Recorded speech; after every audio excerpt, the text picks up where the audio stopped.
Hello Internet, and welcome back to my Big Damn TV Geek vlog. It has been a while, and since my last video, I have a new TV obsession, Netflix's Unbreakable Kimmy Schmidt. I wrote a little bit about it on the blog a few weeks ago, but I wanted to talk about it a little bit further here because it is just so amazing, you guys. I want Tina Fey to just have a television show on at all times. First of all, I need to talk about how absolutely perfect Ellie Kemper is in the title role of Kimmy Schmidt. I don't think this show works without her.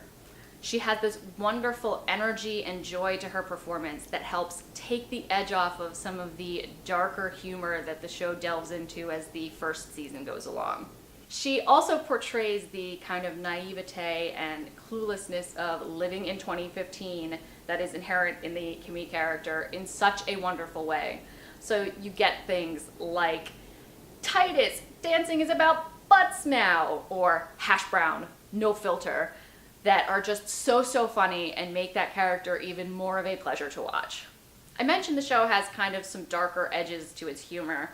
I mean, this is a show that starts with Kimmy being set free from a bunker she's been locked in by a crazy religious cult leader for 15 years after she was kidnapped when she was, 13 years old. That's some heavy stuff. But the show manages to stay upbeat and really take on a terrific message of surviving horrible things. Kimmy has this really wonderful little mini speech right at the end of the pilot, right after she's decided she's going to stay in New York, and she's chased Titus down in Times Square to tell him as much and say, we're both going to follow our dreams. And she basically says to him, life beats you up, and you can either curl up in a ball and die, or you can stand up and say, we're different, we're the strong ones, and you can't break us. And I feel like that's the perfect encapsulation of the mission statement of this show. While still remaining super funny, the show touches on her PTSD. It skirts around the fact that there was probably sexual assault in the bunker. Yes, there was weird sex stuff, Titus, but it never defines her by her victimhood. The show goes out of its way to make sure that this is a woman who is trying to define her own life in spite of a terrible thing that happened to her. And I think that's a really powerful message for something that is essentially just a silly sitcom. So I've talked a bunch about Kimmy, but I absolutely need to mention the amazingness of the two main supporting characters, Titus and Jacqueline. Titus is such a perfect guide to living in New York City in 2015 for poor, naive Kimmy.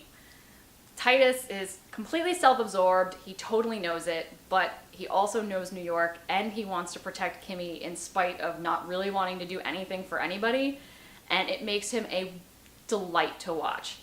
We get to see all of his audition hijinks and everything that are hilarious, and Titus Burgess is just utterly hysterical in this part. And I mean, Pinot Noir. That music video, just absolute highlight of the season.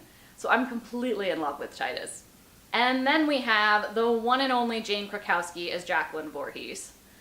I was a little bit afraid when the series started that we were basically just getting Jenna Maroney 2.0, and there is quite a lot of Jenna in Jacqueline, but I feel like Jacqueline's more of an actual human. Jenna was like kind of a cartoon. Jacqueline is dealing with real human emotions, really heavy stuff in her life. She's going through a divorce, her husband cheated on her, she's feeling bullied by her jerky stepdaughter, all of these things, and she's reacting like a human being should to those sorts of things, even while putting on airs as this crazy rich New Yorker. And Krakowski is just so wonderfully funny, delivering ridiculous one-liners, that Jacqueline is a blast to watch. In addition to the absurdly good main cast, the guest casting on this show is some of the best I've ever seen. John Hamm shows up as the Reverend Richard Wayne Gary Wayne, which was just perfect, and he was so good. Tina Fey herself pops in the last couple of episodes in the greatest wig that has ever existed, playing the lawyer for Kimmy and the girls. Dean Norris has a terrific spot as a coach for gay actors to teach them to act straight, which was just completely hysterical. Martin Short pops in almost completely unrecognizable behind the terrifying makeup as the plastic surgeon, and I don't remember the surgeon's name, but his face is burned into my memory for eternity because, oh my god, so scary. Nick Kroll shows up as Trista Fey, the knockoff Soul Cycle guy, and the list just goes on and on and on. And I guess it pays to be Tina Fey because you know all of these people, but it wasn't egregious stunt casting or anything like that. All of these people fit perfectly into the tiny roles they played, and it just made the show all that much more fun to watch. One of the crazy things to me about watching this is that in the back of my head, I always knew this almost was an NBC show.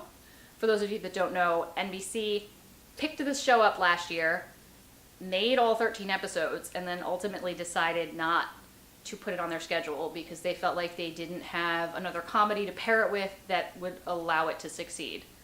Which, probably fair given how kind of quirky and out there it is. So Netflix picked it up and rescued it.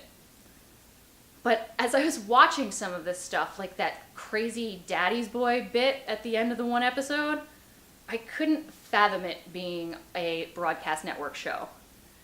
Even given the sorry state of NBC comedy right now, I can't imagine this show having survived there.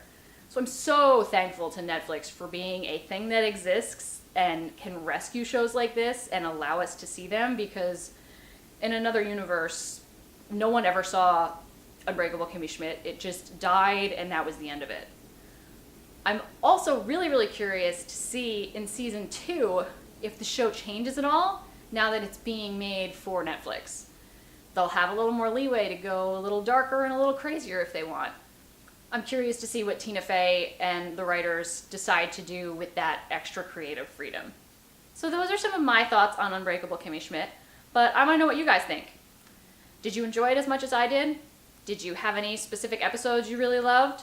Have you gotten the theme song out of your head yet? Let me know in the comments. As always, please like and share this video. Subscribe to my channel so you can keep on watching my vlog.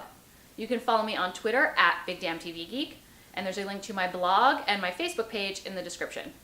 Thanks for watching, and I'll see you next time.